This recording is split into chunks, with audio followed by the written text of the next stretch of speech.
was thinking. I was listening to it. Loneliness in peace. Real panic. I'm sorry about your ears.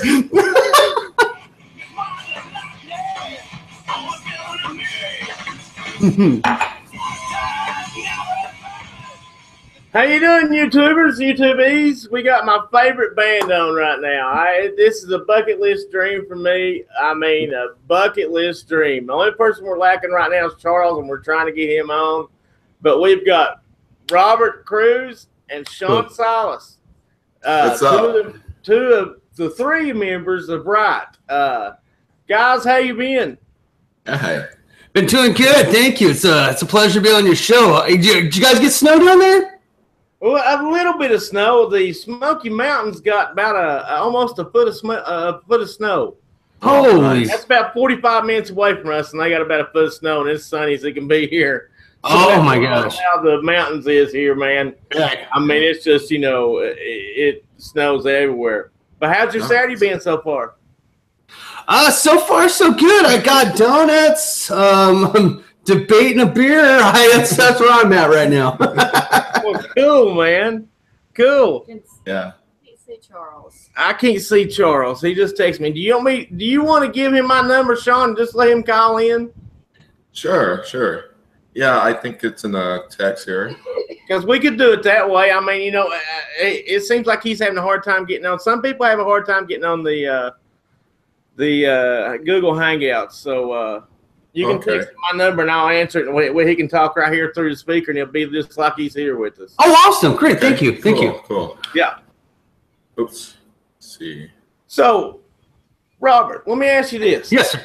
How long have you been playing bass, my good friend? Oh, I've been playing bass since about 1988, but seriously, since about 1991. Is that your first instrument you ever picked up, or what was your first instrument you ever played? The first instrument I ever played was guitar. I was 4 years old. My grandfather was a jazz musician. He used to work for the radio stations out in Los Angeles. He was one of the musicians that would play behind the commercials in between segments. And then my father was in a country band, so just always had it around it. So the guitar was the first thing I picked up. That's cool. That's real cool. So I mean, did you just get tired of the guitar, or did you just want to move? Well, two things. I guess my passion, my love for it, were far outweighed my talent and my ability to play. But to be honest, I picked up the bass one day, and it felt like home, and I just stayed there. So, and then in out here in Los Angeles, everybody's a guitar player. So it benefited me to be a bassist. I've had a lot of work, a lot of consistent work since '86. Well, that's good. I mean, at least that you went that way. I mean, you did go where the work was. Yes. And Sean, how about you? What was your first instrument you picked up? My first instrument, it was the accordion. I didn't know that. I wish you told me that before. That's awesome. Yeah. There's not really, at least it's an instrument, though. A lot of people picking up instruments right now. Yeah. So how long did you play the accordion? What made you pick up the accordion? Actually, my parents, they got me into it. It was a Milton Man, series. I guess in the '70s. I just dated myself. No, that's all right, man. I'm right behind you. Yeah, it was a Milton Man, and I remember I think it was a black one with really pearl buttons, and it was beautiful. Man. And it smelled so beautiful. I'll never forget the smell. It was like opening up a brand new guitar case. Oh, yeah. And then, but yeah, I rocked it for I would say about 8 years on it. I think I was 9 years old, all from 9 till 13, something like that. 12 or 13. Yeah. Quite a long time. Yeah, and they would have like on Saturdays they would have like a jam night with like 15 of us in the same room playing theme songs. And my favorite song was it was the Hawaii 5-0 soundtrack. Yeah. That whole thing. I was rocking that, dude. I was like in the front, and I was doing my solos and stuff. But as there was like 12 kids, like in front of me. Right. So for some weird reason, I didn't want to do it anymore, and I feel I'm so sorry to my mother, because when she took me to practice, I had like a meltdown. Oh no! And I embarrassed her, and I'm so sorry, Mom. I tell her that every time I see her. Well, when we talk about it. So what made you have the meltdown? It just you wanted to change music, or you got tired of the same old, or what was it? Yeah, I think it was the same old thing, and I was hanging out with my friends with our BMX. I wanted to go out and ride, because if I didn't practice and keep up with it, it was hard to keep up with the other kids. So you was into BMX too? Yes, Did you do street, or did you do half pipe? What did you do? Oh man, I was way before that. I was dirt. I was doing tracks. Oh yeah, okay. Yeah, See, I had a mongoose decade, and I would do street. Yeah, that's what I done the street with the Diamondbacks and all that. Nice. Yeah, that's so cool that you was into BMXing, man. That's awesome, dude. Yeah, I loved it. I stopped racing in 1981 because I wanted to play guitar, and my parents gave me an ultimatum: if either play guitar or race BMX. So I was like, I want to play guitar because I saw Randy Rhoads. I was like, I want. I remember when I used to race the mains, like on one of them, I would put on my Walkman, and I would put on either it was Crazy Train or I'm Flying High Again to like inspire me to win that race. Oh, that's so awesome. So that was way back in the day. That's just cool though, man. That's just cool. That's great for kids to hear that, man. I mean because not only you didn't stick with one direction, and I don't think kids need to worry about having to stick in one direction. It's okay to broaden your your horizons and let different types of music in and everything. I think that's killer. So and then you moved on to guitar, and then Robert, you moved on to the bass, and I noticed you kind of, I guess what you would call like Ozzy pissed on the Alamo, you kind of pissed on our Alamo down here by setting the bass on fire. Oh yeah! Oh, I'm so sorry. Yeah, I did tell you that. Oh my God, dude. Oh my God. I was like 9 beers into a 12-pack of Rolling Rock when I told you that story. Oh man. Well, I'm banned from the Grand Ole Opry. It was the early 90s, man. It was the early 90s. I lit my bass on fire. They kind of freaked out. Now I can't go back. Happened with Austin City Limits too. So, yeah, what do I expect? I mean, what all crazy willy-nilly with playing. Yeah, so I mean, you know what? I didn't even think. Oh Lord, I told you that story. Oh man, I don't even know what. You feel free to tell what other stories I told that night too. No, I just wanted to tell that because Ozzy Osbourne does have the piss on the Alamo, and so the Alamo in Tennessee is the Ryman Auditorium. So you pretty much done the same thing there. Oh my God! And then add insult to injury, I'm a bassist. The bassist had the gall to light his bass on fire in the Grand Ole Opry. Yeah. Awesome. Well, what was you playing at the time that you lit the bass on fire? Let me ask. What's that? What was you playing at the time that you lit the bass on fire? Oh, you know what? I can't recall, but I think it was Devil Went Down to Georgia. Oh, there you go, bro. Yeah. Oh, yeah. I was caught up in the moment. Yeah. Way to go. I'm very proud of you. Yeah. Doom. Yeah. We are. I can call him if it's a long distance. I can call him. It's no problem. Would you rather me do that? We're waiting to hear back from him. Yeah. Okay, let me. Yeah. I'm waiting back. I mean. Okay. Okay. Yeah, we keep moving. Okay. Poor guy. He's probably like trying to hurry and. Well, I've got plenty of questions. I have a feeling that Charles. Charles Joey. Robert. Oh, he's here from the Grand Ole Opry story. Wait, I'm sorry. What was that? Hey, Charles. Oh, Hey, there he is, Charles. Yeah. Oh my God. And now we're gone. Oh my God.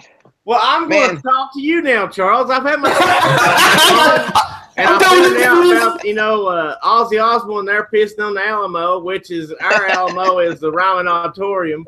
And so we already covered that. I'm going to find out a little bit about you, if that's okay. Is that okay, Charles? Great. I just want to apologize for being 25 days late to this. Hey, don't worry, man. You're here. That's all that matters. You're here. That's all that matters. No, it's all good. We already showed the baby pictures. Yeah.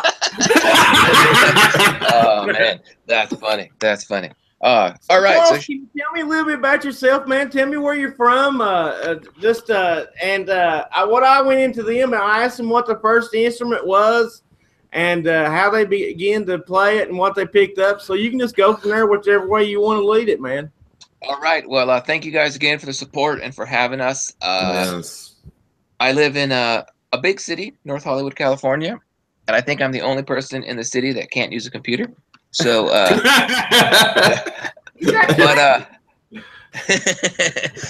I started out playing drums actually because my dad and brother both play guitar, and at that point, my brother's older, so there was no point for me to pick up guitar or anything. So I just started playing with them when I was like 10 years old, and playing in a band with your dad and brother was just like normal to me at the time. So that's kind of how it all started. So. And so, what did you first play? Just rock? Was that what you began to play? Yeah. I mean, I was lucky because we grew up. My dad was playing like Hendrix and Cream and Zeppelin and bands like that, and I just thought that was normal. I'd go to school and hear what was popular at the time, and I liked a lot of 80s music, 90s music, but I was like, as I got older, friends of mine would be like, "Have you heard of Jimi Hendrix?" I was like, "Yeah, like I've been playing that kind of hearing that music since I was a kid," and they're like, "Oh, wow!" So I was really lucky in that sense that I kind of grew up just jamming to classic rock stuff, and like my first gig I did with my dad and brother, I was like 12 years old. So that's cool. It was a lot of fun. So that's cool. I grew up with Led Zeppelin. I grew up with Sly and the Family Stone, Wild Cherry. There you go. Yeah. It was my dad was a hippie. I mean, honestly, my dad went to church and had the church pictures taken with the whole family, and there's my dad with the beard down to his belly button. Nice. Awesome. My dad was just that way. He smoked. I don't care to say that. Dad's dead and gone, but he smoked a little bit of green, and he lived his life that way. But it was always Cream and music like that. Wow. That's great. To awesome. hear some of I can tell some of your music that you're working on now, and I understand it's 5 songs, but man, those 5 songs are really, really unreal. And I can tell a lot of influences from quite a bit of different music that you all are in. And I mean, like what's from your past, I can tell it a lot. And let me ask you this. I want to just know this from y'all. What comes first from you as far as you all being a band? Is it Charles sitting over there in the corner writing a couple of lyrics, or is it Sean doing a riff over here, or is it Charles back there just throwing a beat together, and then Sean says, "Hey, I'll come in with this," and then Charles, you go to writing, or do you both go to, or all 3 go to writing, or can you let us in on this? Rob, Honestly, lead on that? yes, sir. Thank you. Honestly, it starts off with an emotion. I'll have this feeling, and I try to articulate it, and I usually come in with a riff, maybe 1 or 2 notes, and we sit around. So it's not like, okay, we don't really think. We're like, we feel. Okay, when you hear this, what do you feel?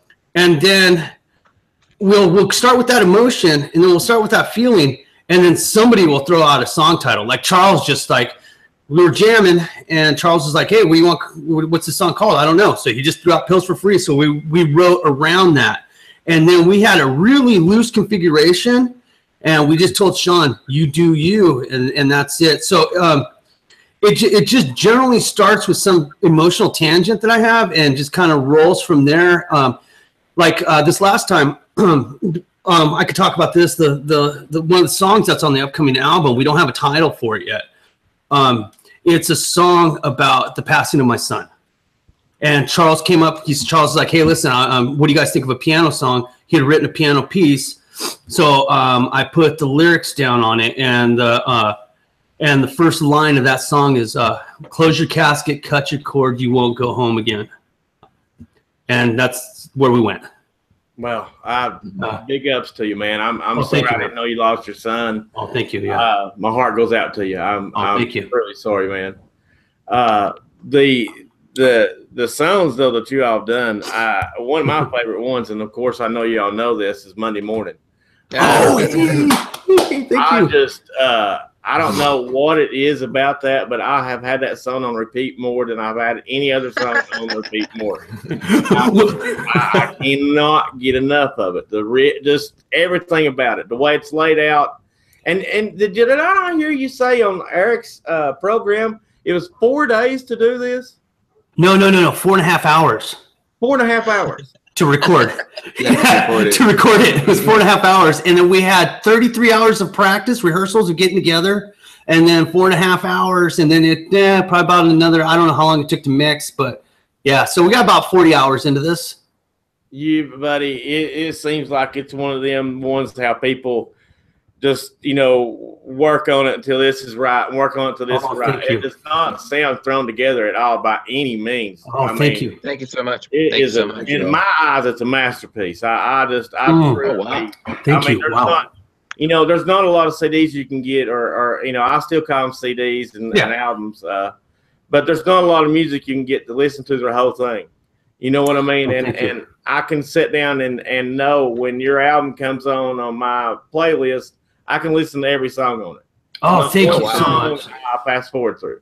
And for me to say that about an album, and you can ask LeAnn, I'm picky when it comes to my music, man. I mean, I am. I'm picky when it comes to my music, and you all have nailed it. I mean, it's just like when when I first heard that first song, I was just like, this is it. This is my band.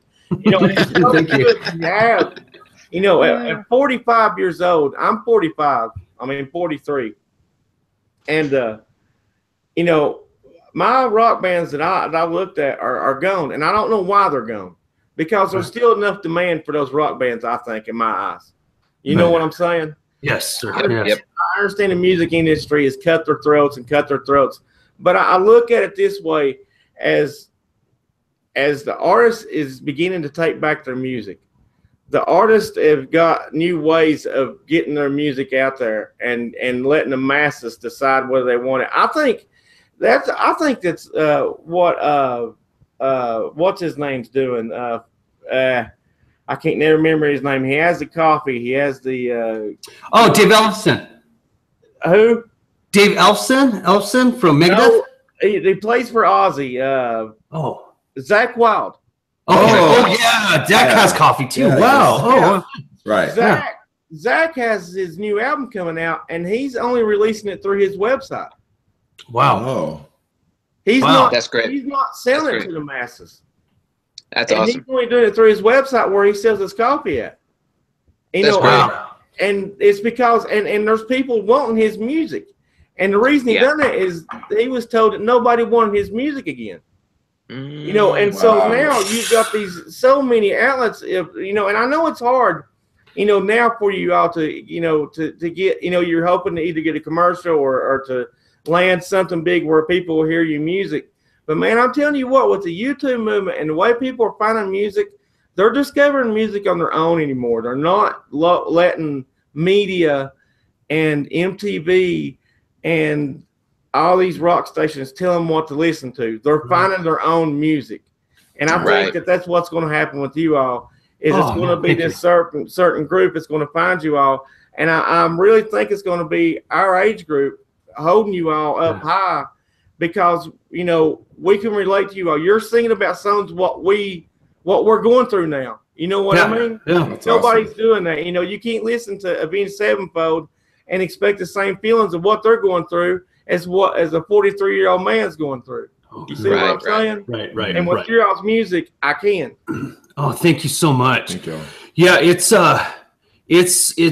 been a ride. I mean, that song Monday Morning, I mean, I don't want to spoil it for you. I mean, I don't know what imagery you have, but I can give you the background on that song and tell you right where I wrote it.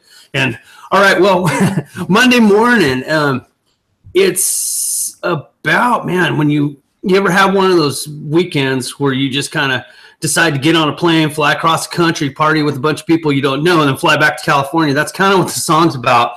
But Monday Morning, Philaudice is Latin for suicide. So what it's talking about is just going through just a heavy weekend of partying, and then waking up on Monday trying to piece everything together. That's what I thought it was. Okay. Yeah. You didn't run it for me. Okay. Yeah. Okay, good. Because, I wrote that in Portland, Maine. Yeah. Yeah, you didn't run it for me at all. No, I definitely got it. Okay, good. Because that whole middle section, intermittent, blacked out, obsessive. Don't tell me what I did.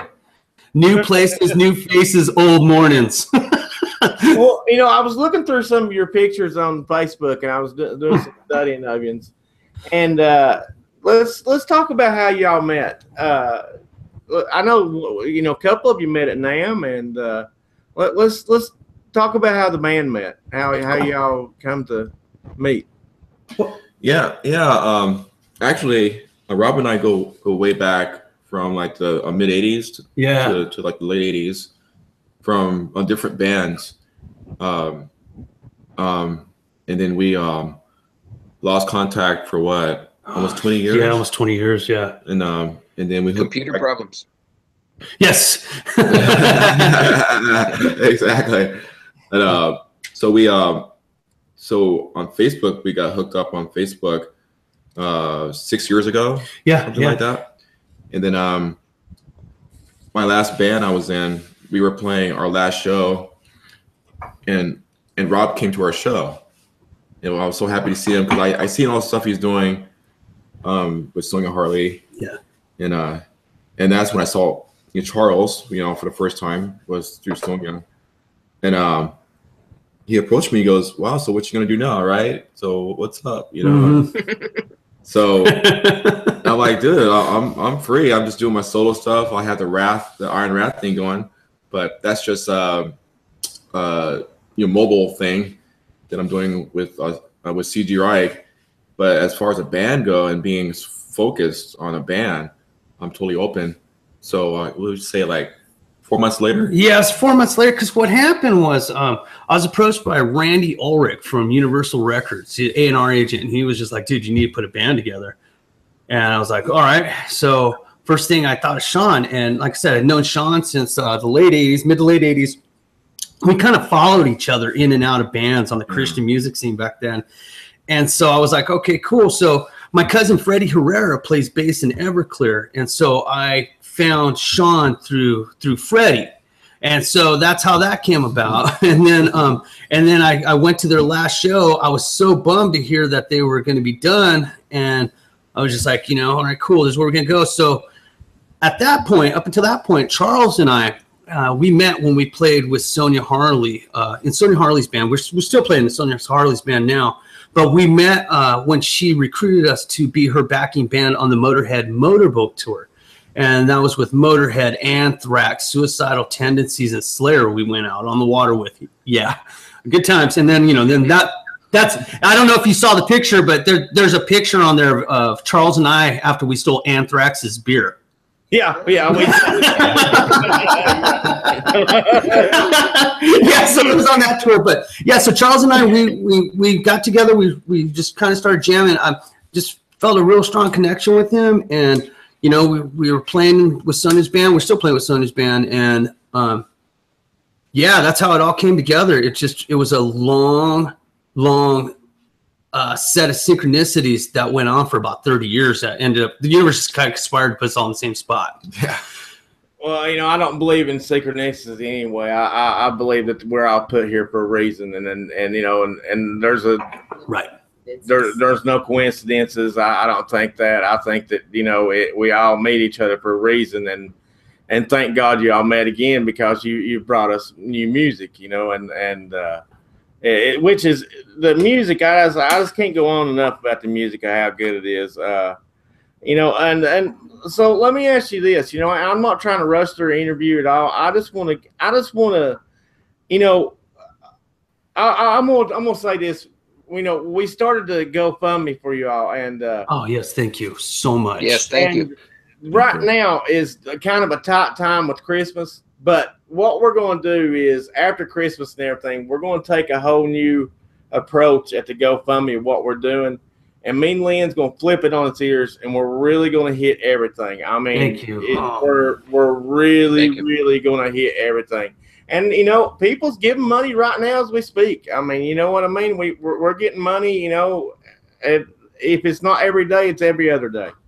Wow, thank you guys so much. Wow. Thank Yes, you. It's a good thing. But I want to go over this. Let's see.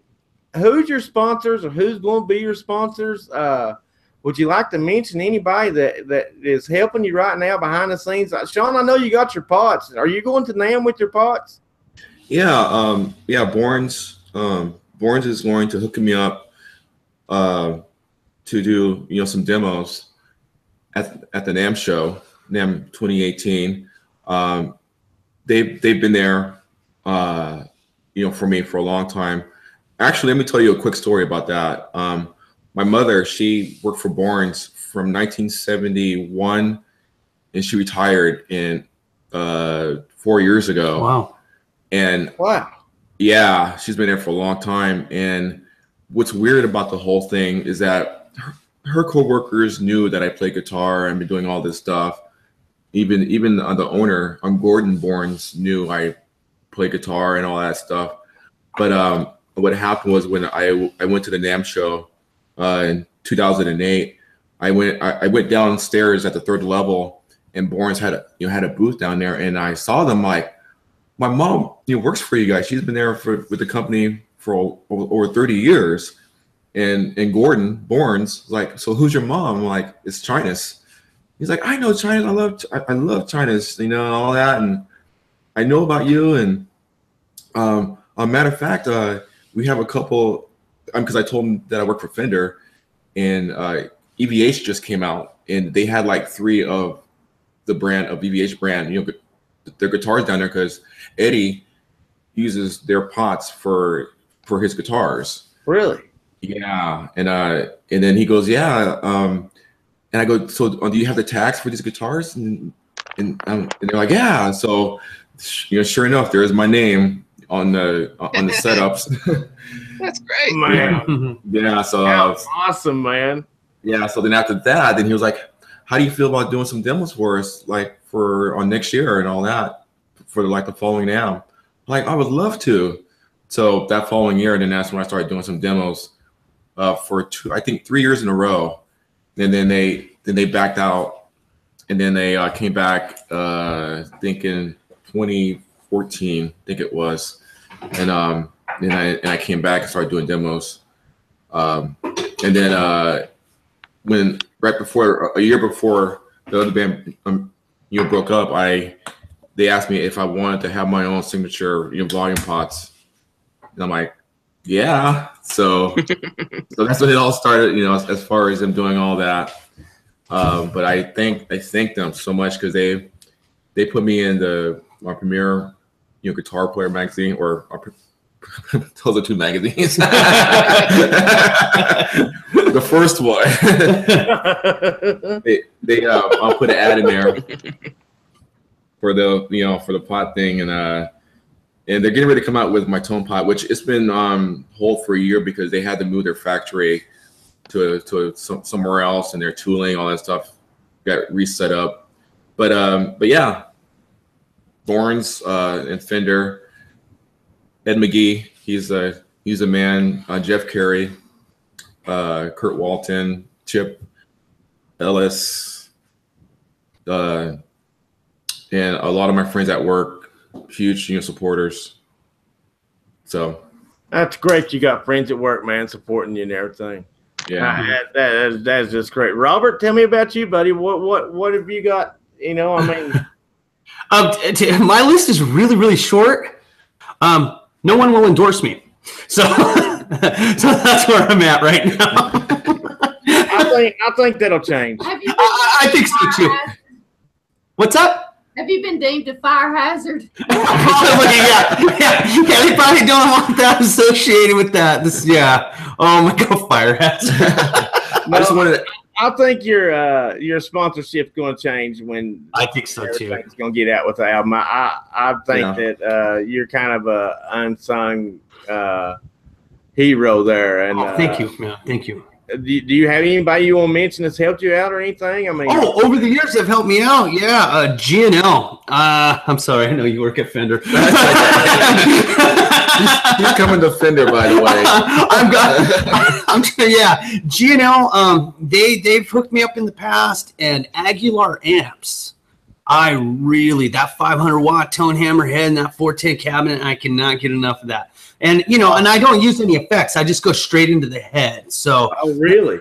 Yeah. Oh yeah. That recording that you had was, man, I wish I would have brought it downstairs with me. It's a Sanzan pedal, but everything is set to 12 o'clock. That's just coming out my hands on there, and a little bit of the fuzz from the overdrive. But yeah, there's no effects on that. That is pretty much direct. Killer sound, man. Oh, thank you. Killer sound. Killer sound. Well, Charles, thank you. Yes. Tell me about you, sir. Have you the same questions I asked Sean and Robert? Tell me about you. Well, what have you got in the works, mister? I apologize for the fidgeting. No problem. I have Oh, the key. Oh, he's got a little pussy in his lap. Is that Snowball? Is that your cat, Snowball? No. Calm down. He didn't like that. He left. He's gone.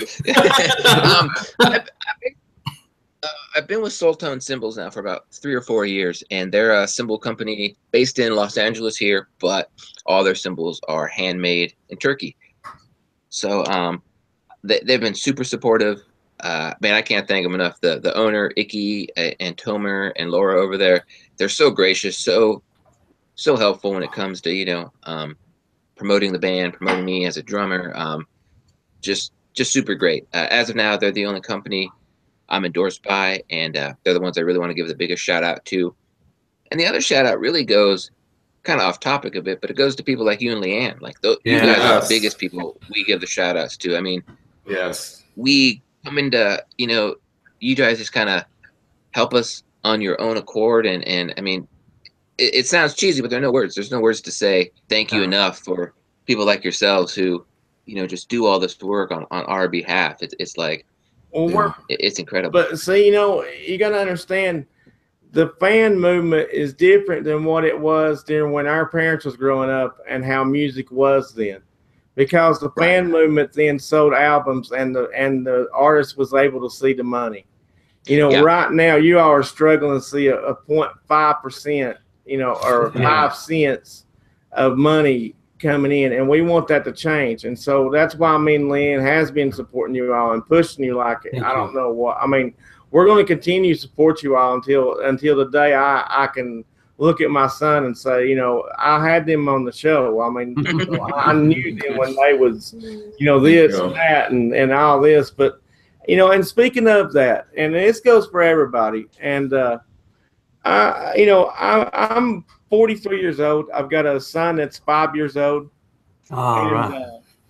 He's he's got his little burnt marshmallow back here. It's Jackson burnt marshmallow. That's awesome. And as advice to as parents out there as maybe watching this right now, and there's kids watching this too. As a parent, how I don't want to steer Trey too hard into where he's going to end up resenting music and not wanting to play it. But I still want to push him into it to where he wants to play it. What was that golden line that your parents done for you that made you keep on continue playing music? And Charles, I'll let you answer that first, and Sean and Robert, I'll go to you next. That's an interesting question, because I don't have kids, so I don't know that parent relationship, child relationship, but I do know having a father who played. And the one thing he did though is he didn't push us into music. Like he just left it there, you know. And there was always a drum kit because he kind of noodled on the drums in the den where, you know, the music room. And you know, he never once said, you know, do you want to play? You know, because he was real cautious. He thought if he did, you know, it would, you know, as a kid, you want to do exactly the opposite of what your parents tell you to do. So, you know, that's what I'm afraid of. Yeah. Yeah. So he never pushed me at all to play music, but both of my parents were always very supportive. So, you know, when no one was home, I would go in the room and just start playing on the drums. And then they started hearing me little by little, and they could tell I was interested. And they asked if I wanted drum lessons, and I go, no, I don't, you know. So they didn't push me into drum lessons. You know, I played for about 3-4 years without drum lessons. And then through that time, I just started playing with them, my dad and my brother. And then I wanted to take drum lessons at like 14, took one drum lesson. I was like, no, I don't want to do this anymore. No more drum lessons. And they didn't push me again. They were just like, okay, but by that point, all my practice was just jamming. Like my brother and I, we would just jam to Van Halen tunes, to whatever, you know. And to me, that was more valuable in some ways than lessons. And it wasn't until later that I took formal lessons at like 18 to learn how to read music and do all that stuff. But yeah, my advice would be actually support, but don't push, you know. And I don't know, like, gear wise, it's interesting because I was lucky. They bought me a pretty good drum kit, my first drum kit.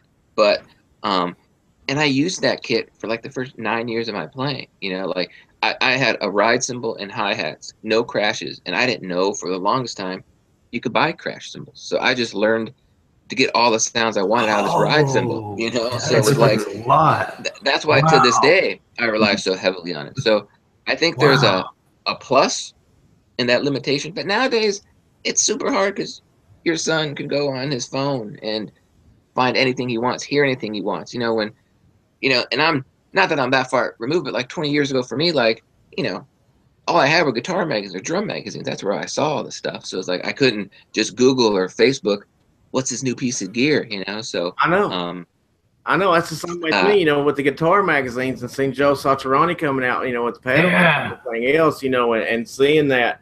And now, you know, they can actually go on YouTube and see. My son's big band right now is, of course, he loves Monday Mornings with Me. He loves that. He loves. Don't tell him what it's about. I'm not. But he loves 21 Pilots too. And yes, so 21 Pilots is doing some amazing things, but they're really a good, positive group out there, and I'm glad that he's liking that. You know, he wants to hear it. He sings that heavy, dirty soul all the time, and all that. That's you know, right. it's amazing. So Sean and Robert, let's hear from you all. What do you all think about it? You know, because I know, you know, you've got Jaden, and you know, and it's just, you know, and you got to think too. There's kids watching out there, you know, and think that, you know, what's the advice, especially, you know, both of you. It's because, you know, not only are you our rock stars, you fit the part. You look it. You know what I mean? You got the tattoos like me. I'm covered in tattoos.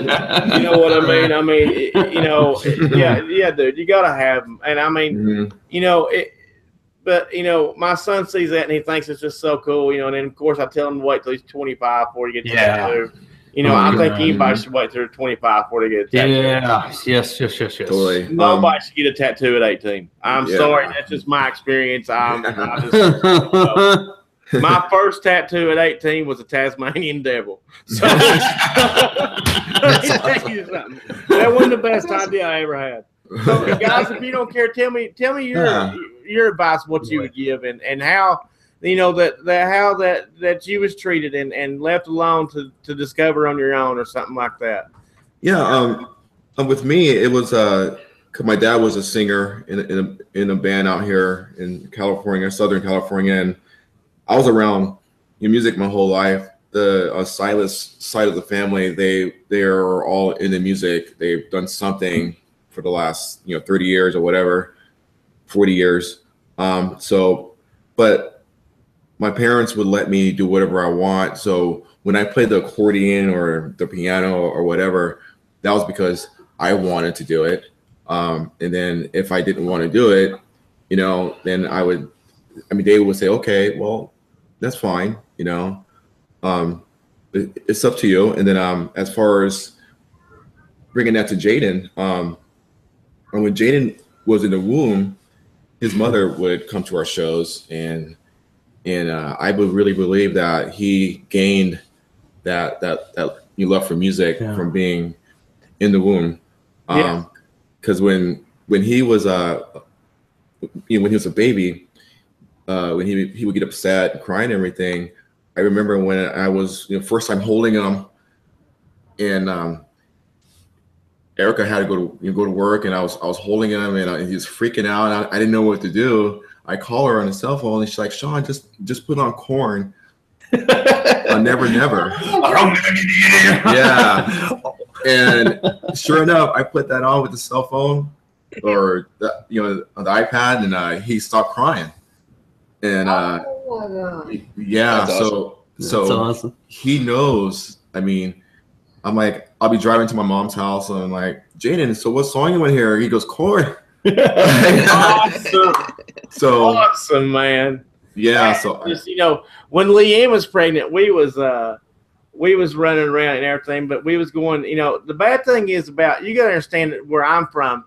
To go see live music, it's at VFWs, it's at beer joints, and I don't want to go to beer joints always to see a band. I just don't. You know what I mean? Right. I mean, I don't like some of the atmosphere sometimes. I'll fight, but I don't want to fight, and it's usually what ends up happens when you go to a VFW or something like that. Yeah. But we're trying to get right now to where when we go to Nashville, there is clubs down there that is performing rock now.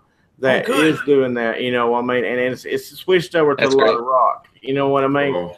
And for you to be talking about, that when he was in the womb, well, that's like when Trey was in the womb, I would play the Black Keys for him. Oh, wow. And it would automatically just send him just in the flips, wouldn't it? I mean, he would love it. And now he's just a Black Keys fan, and 21 Pilots and Riot. And Boat Dock. And yeah. A lot of fans out there. They'd get out there and they'd be half drunk. This is for the baby. And they just give me 20. That's awesome. That's great. That's great. So tell us, Robert, what's your advice? Mine's a little darker, but my experience was I grew up in the 70s, man. I grew up with hippies, bikers, Vietnam vets, Hare Krishnas, and Buddhists. So we always had a real free flowing. I mean, you can come in the house at any given time and hear Fleetwood Mac or Hank Williams. Well, can I ask how old you are? Wait a minute. Can I ask how old you are, Robert? I'm 46. Well, you're just 3 years older than me. Okay, cool, man. Yeah. Cool. Yeah. Okay. So we're right there. So my parents split up when I was 4, and so that's when music kind of became. It took on a persona, and it became an actual entity. And through that, I would just spend time, playing guitar. Didn't know what to do, or just I grabbed Led Zeppelin 4, I grabbed Houses of Holy, Kiss Alive, or Bob Seger, and just kind of listen to it. And the songs kind of became my friend. So what happened is when they became personified like that, when I would meet other people that would talk about the music, and that's what got me. So people talking to me like, oh man, listen to this part. Hey, check this out. When I hear this, I feel like this. And just reestablishing that. So my advice would be, if you can kind of, without, it's probably saying way too much about my mental health, but, kind of make the music more of a personified, make it an entity, and make it someone that your child could get to know, and then they can make the choice. Now, my kids didn't really play. Their whole thing was like, screw that. I see you on tour. I see what you have to go through, and that's just not for me. So in hindsight, I should have kind of framed the music a little bit different, because they saw the commercial end and not so much the creative end. Okay, wait just 1 second. Yes, sir. Got something to show you. A lady named Kathy Mizzo just donated another $100 to your GoFundMe campaign. Oh, thank you, Kathy. Thank you, Kathy. Thank you, Kathy. For watching. How about that, guys? Thank you. Wow. Thank you so That's much. all for you. That's all for you. Oh my God! Now, Thank you. Okay, Thank I'll you, Kathleen. Thank you. Yeah. I'll just say Go ahead. Go ahead. I just want to say Poison Ivy's in the chat as she always is. She's a sweetheart. Eric, you know, she's Eric and Eric Jr.'s better half and mommy. Yes. Oh, awesome. Yes. They are at the parade. Hopefully they don't bring a bunch of candy back for her. Randall Fisher's in the chat and I asked Randall if he had any questions. He said not really, but he's loving the LP and he said he can't stop playing it. And his wife asked if he had any other music on his phone besides your music. Oh, thank you. Thank you. That's awesome. And then Chris Jones come in and made a smart aleck comment and said back when he was a kid, he used to use phones to make phone calls instead of playing music for his kids. So, anyway, we're caught up with Thank you. Okay, so Awesome. the music, to me, music heals me a lot. Yeah. I had a bad childhood. I got PTSD from my childhood. Man, I'm sorry. Wow. And when it was bad, I would run to music and escape. And it always was my escape. Always. Always. And I tell people this a lot, and this is honest to God's truth. I know all kinds of people that can give one-liners from movies. But, that's a one-liner they'll give from a movie. I know more people that will tell me what song came out, what they was listening to then, who they was with, what car they was in, or what concert they was at, who they was dating, what they was wearing. That's how we relate to music. And you are bringing that back again for us. And I appreciate that so much. You don't understand from the bottom of my heart as a true fan and as somebody that would do anything in the world for you guys in a heartbeat. I honestly, from the bottom of my heart, thank you for your music. I mean, I truly mean that, guys. You don't understand. Thank you for going on Eric's TV, on ABH TV. Thank you for going on all arounds of all the YouTube and even considering coming on my channel, because I look up to you guys. You don't really know how much I look up to you all. And I added you to that Jackson page. And when you all comment on there, it means the world to me. And that's like, Sean, you answered the guy's question the other day. And that was so nice of you to answer that question for him. That's cool, man. And I mean, I want to build a community of people that loves you all and that will support you all. And right now, we've got 190 members in a Jackson Club, and they all know about you. If you ask me, that's pretty good so far. And we're just building up from here. On the Humbucker Lover, I've reached out. The most I've reached out on one post is 322 people. Wow, thank you.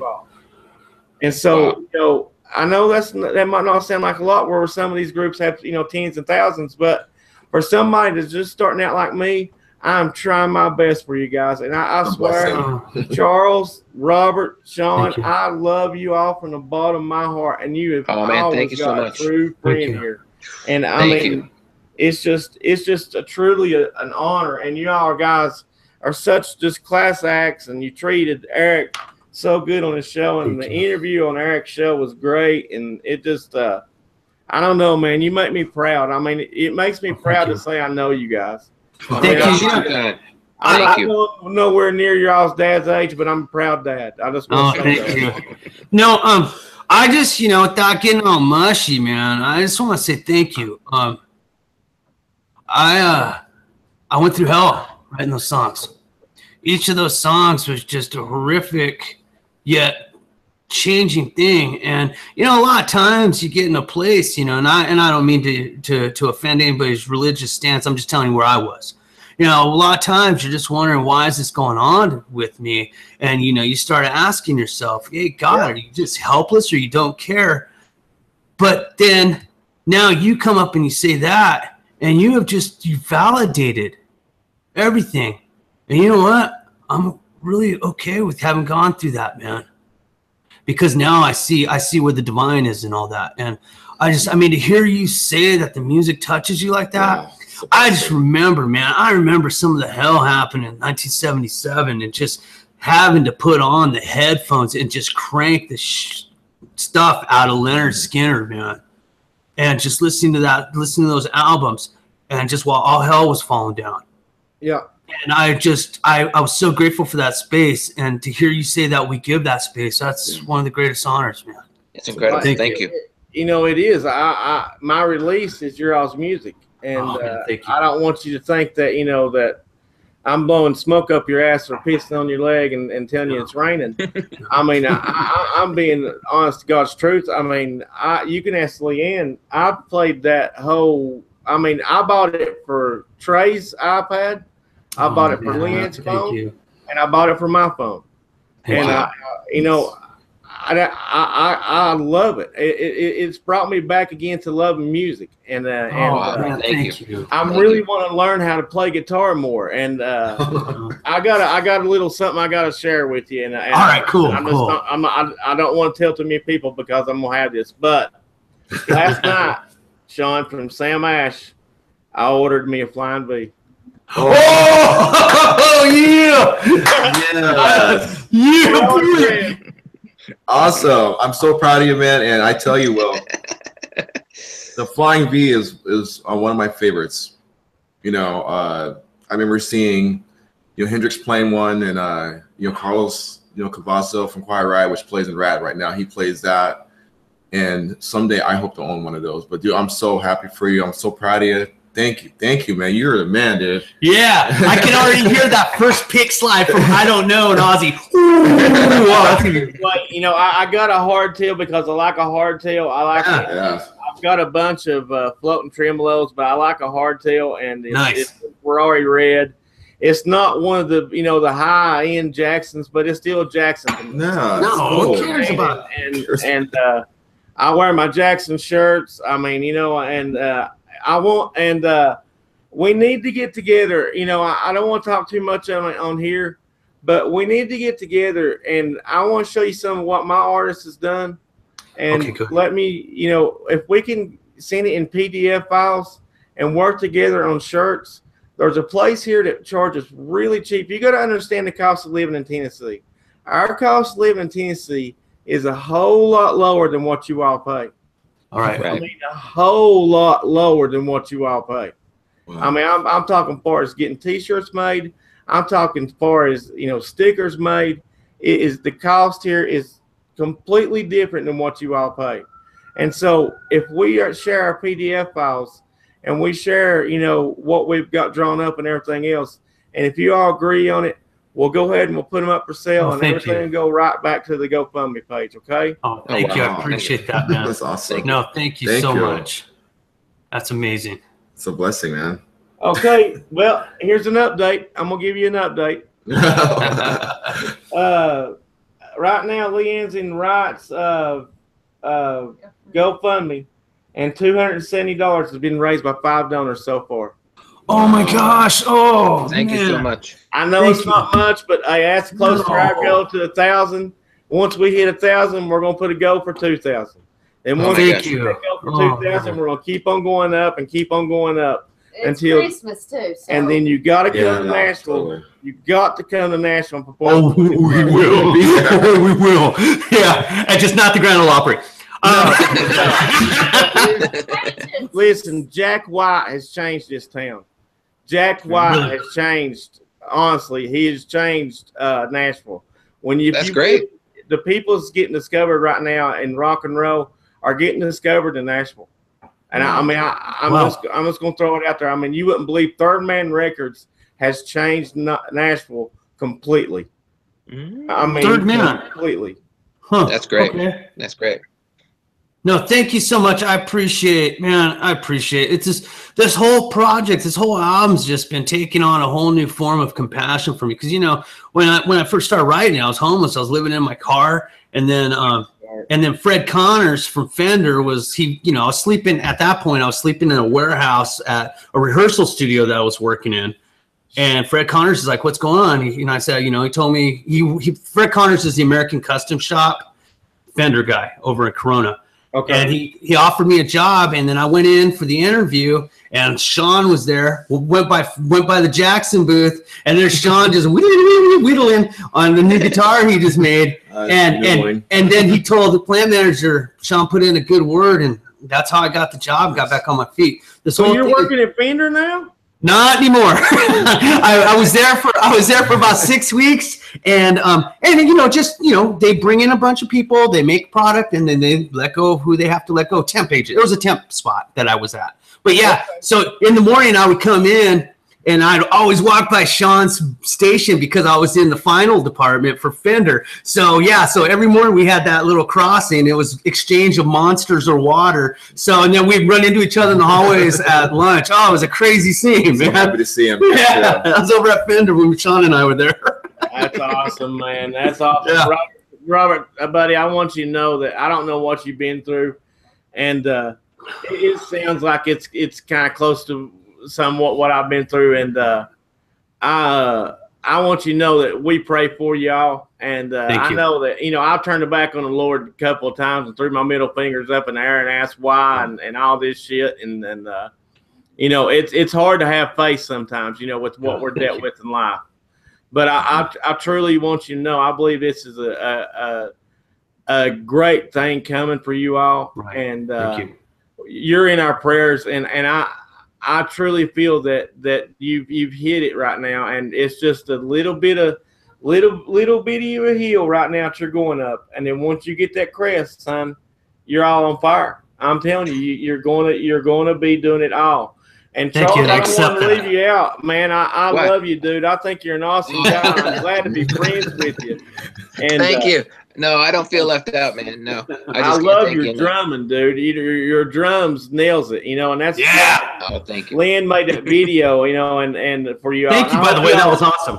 I hope y'all wasn't offended, but we just wanted to get something out there for people to hear. You know what I mean? And a lot of fan-made videos go huge. Skrillex has a fan-made video, and it's #1. It's called the something about the devil, and it's a #1 video right now, and it's fan-made. And video is the way to go. Wow. You all don't have to worry about it. If the fans are making it, you don't have to worry about it. You know what I mean? Well, maybe I should slide a new track over to you under the table here. Something somebody hasn't heard yet. Maybe, because we really take pride in what we do, and it's great seeing you all take a hold of these YouTube people like Eric, EVH, EVH Gear TV, and see you all coming on YouTube and recognizing that this is where some of the new advertising is at, right. And this is where you're going to find some new fans is through this.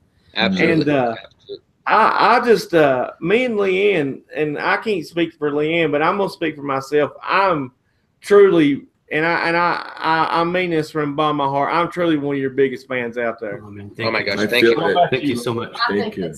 Oh, did you do that? Taking number, now serving 4,026. No, thank you. I didn't love you, I wouldn't tease you. Oh, I know. I'm going to slide you a song today. Thank you. Chris Jones wants to know what the first concert you guys went to. His was Boston on the Don't Look Back tour. Yeah, great question. Oh, good question. Oh, you know what? Mine was Rat, Britney, Fox, and Kicks. Oh, nice. Yeah, that was my first concert. Yeah, 1989, Orange Pavilion, San Bernardino, California. Yep. I seen him in Knoxville, Tennessee. That was my first concert. I was freaking in love with Rat. That's awesome, man. See, I knew it, dude. We're close, brother. We're all close. That's awesome, dude. What about you, Sean? Mine was Black Oak, Arkansas, and I met Jim Dandy for the first time. Oh man! Oh, you lucky dog! Yes, and I remember when he was backstage in his limo, and he had his girls in there with them. They were talking and having their Jack Daniels and Coke, and I was 17, I think, and he invited me into the car, the limo, and I just started playing guitar. And he goes, "You look like you play guitar." No, he goes, "I could tell that you play guitar." And he goes, "Don't ever let anyone tell you that you can't play the guitar." That. And he didn't even know me. Yeah, that's amazing. Oh my gosh, yeah, how awesome is that? Jim Dandy, Black Oak, Arkansas. That's awesome. Man. Charles, what was your first concert, buddy? First concert I saw was Van Halen at the Forum in 1992. Well, look at you. Mr. Van Halen. Yeah. Well, it's crazy because I was 9 or 10 years old, and it was just after the LA riots, and they had to postpone the show a week because of the LA riots. And they it was a pretty bare bones show, no pyrotechnics or anything, because half of Los Angeles was still on fire at that point. It was crazy. It was mayhem, and as a kid, I had no idea. I was just but looking back, it's just a crazy time period, But yeah, that was my first concert, and it was incredible, So. Man, that's awesome. Great question, Chris. That is great. Anybody else have any questions? Yeah, Sean Zimmerman's here. He's saying hi to everybody. And hello, Sean. Hi, Sean. Chris Jones wants to know, did Sean ever attend GIT or MIT? Oh, no, I dreamed of going there in the 80s, in the mid 80s. And I never went. Because I had friends that were just shredders, and I would just hang out with them and just jam with them. Sometimes I wish I would have went, I wish I would have put the money towards that instead of, 3D animation and building video games or whatever. But do you think you would still have the freedom of what you're doing right now, though, of creating, or would you be kind of along those lines of what MIT and what they taught you? Because sometimes I think when you go to the MIT and everything else, and instead of being learned the way you learned, is you're taught that certain regimen, and you're alone that. With you, your styles are open to different styles, Sean. Yeah. Thank you. I see that, and I just sometimes I think MIT teaches you that one way, and that's the way you ought to. You know what I mean? And I think with your styles, it's more open up. I think that the way you went was a very smart move. You shouldn't regret none of it. Thank you. And I just real quick, I remember when I was in this guitar competition for Lear's Music back in the late 80s, and the guy that I was in competition with, he went to the MIT, and he had a whole band with him and everything, and it was frightening to play up against him, but I was just being me, and I did what I did, and I got second place, and he got third place in that competition. Wow. And the guy that got first place, he played blues. He was a shredder blues guy. See? So now for you to bring that up that way, and I'll never forget that. That's awesome. So I would just play by ear and jam with people. And now that you have on YouTube and on Jam Pro, the app and all that stuff, I think it's called Tab Pro. Yeah. Just go for it. Yeah. And be yourself. That's awesome, man. I mean, that is awesome. I just I don't know. It's just. I'm just glad everything's working out for you so much. I mean, thank you. Are you all going to Summer NAMM? No, I am not. I wish we could as a band. I don't even know if I'm going to NAMM because I don't know anybody who can get me any passes. What? Oh, no, wait. No, you didn't. I mean, I'm not yet shot for passes. So that was a perfect segue. Thank you. Well, if you go to Summer NAMM and you don't have a place to stay, you got a place to stay here. Oh, yeah. That's amazing. If you want to just go down one day or whatever else, you can come here at night, stay here at night. We'll all ride down in the morning, no big deal. We'll hang out, do what you want to do or whatever. Thank you. And then come back. We'll drop you off at the airport. You can head back, do what you want to do, whatever. I mean, it's up to you all. Thank you. Thank you so much. Anytime, though, man. Open invitation, always.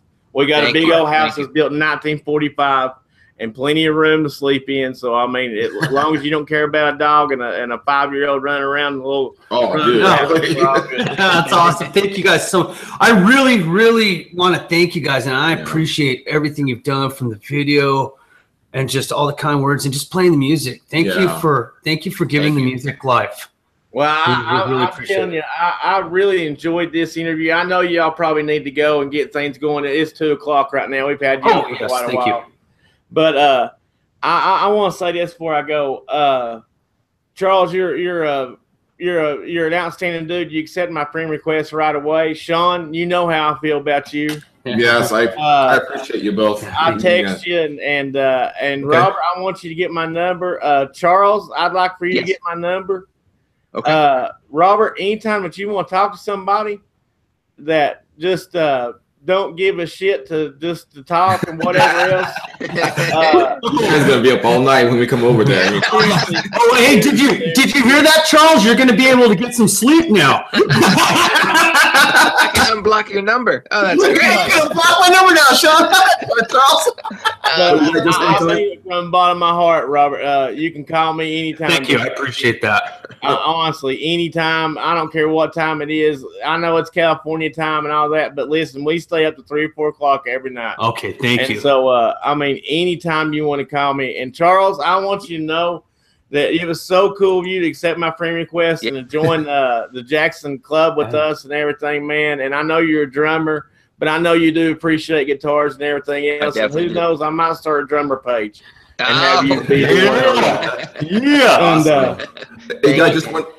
I can't thank you all enough to give me and LeAnn, a couple old hillbillies from Tennessee, the time. You guys are awesome. To recognize your all's work, and I want you to know, man, that you are going to make it, and this is not going to be just some kind of side thing that you all got going. There's too many prayers going out there for you all right now, and by us doing this interview, we got $100 more raised in the GoFundMe. Oh my God. Thank you so much. So I mean, we're close to that $1,000 mark, and once we get past that $1,000 mark, we're going to keep on going. We're going to put you all on a road. We're going to get you the best gear. We're going to get you the best outfits. We're going to get you the best. The best. LeAnn can sew leotards. We can do leotards. Oh my God. Honestly, I want to say this. I love each and every one of you the same. And you all are truly great friends, and I cannot thank you enough for coming on the show. Thank you. If you guys ever do get out to Nashville and get to our house, you better bring Jaden because I will squeeze him. Let's do that. I will play, and I'll play with them. So I got a couple of stacks. I got a Fender. I got 20 pedals. We can come here and jam. I have no neighbors. Got 15 acres behind us. Nobody around us. So, I mean, we can jam out, dude. We can have a freaking ball here. I mean, whatever you all want to do. But I love you guys. Thank you, Will. And LeAnn, can we thank the people that put up the money again? All the names, please. Please. One was Michael Smith. Thank you, Michael. Thank you, Michael. Kathy Miso, I believe she donated $150. Thank you, Kathy. Thank you. Oh my God, thank you. Thank you, Kathy. Let's see. I think we gave a little bit, and then. No, thank you guys. Yeah. I don't know. Now you guys stand too. And, Randall and Carmen Fisher. Yeah, Randall and Carmen. Oh, thank you guys. Okay. Yeah. Thank you so much. And that's all of us. But now you got to think too. Now this is Christmas time. So you know a lot of people's time. So after Christmas, we're really going to start pushing you big time. We're pushing you big time right now. But as far as the GoFundMe, we're really going to get on top of that after Christmas and get some funds coming in from you all so you all can tour and buy what you all need to buy. Okay? Thank you so much. And there's this money comes to you and you spend it how you need to spend it. Don't worry about what we're going to think or whatever, because we'll raise this money for you because we believe in you guys. Wow. Thank you so much, Will. I appreciate you having us on. Thank you so much. Buddy, thanks for coming on. All right. And I'll call you soon. You better. Thank you, Will. Thank you, LeAnn. It was a pleasure. Each and every one of you. Charles, I love you, man. It's great to meet you finally. Oh, thank you so much. Thank you. Likewise. Robert, you're a good dude, man. Don't ever look down on yourself, brother. I've always got your back in prayers no matter what. Sean, you know how I feel about you. I love you like a brother. I always text you. I always talk to you no matter what. And I love each and every one of you. And thanks for coming on the show, guys. Thank you. We're going to make this. You know we're going to make this, don't you? Yes. Sir. You guys have a good one. Thank you. Thank you, guys. Take care. Love you guys. Love you. Bye. Take care. Bye-bye. Bye. Awesome. Well, what a great group of people we had right there, people. That was awesome. That was a great show. I'm just beyond stoked about it. I couldn't ask for any better people on here. My thanks to Eric at EVH TV for advertising the show. Go watch Eric's show. Please I want to say hi to Randall and Chris Jones and Sean and Poison Ivy's here as always. Yeah. She's telling everybody to have a good weekend. If I overlooked anybody, I'm sorry. I think I said Randall, Chris, single cool lover, but she's trouble, so don't pay any attention to her.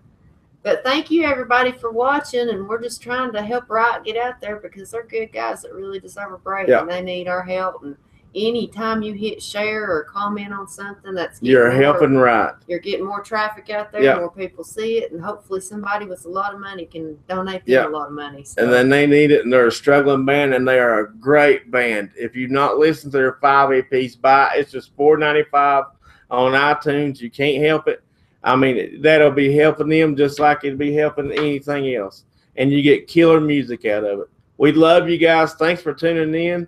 For Single Coil Lover, Humbucker Lover, and Mr. Trey, we're out of here.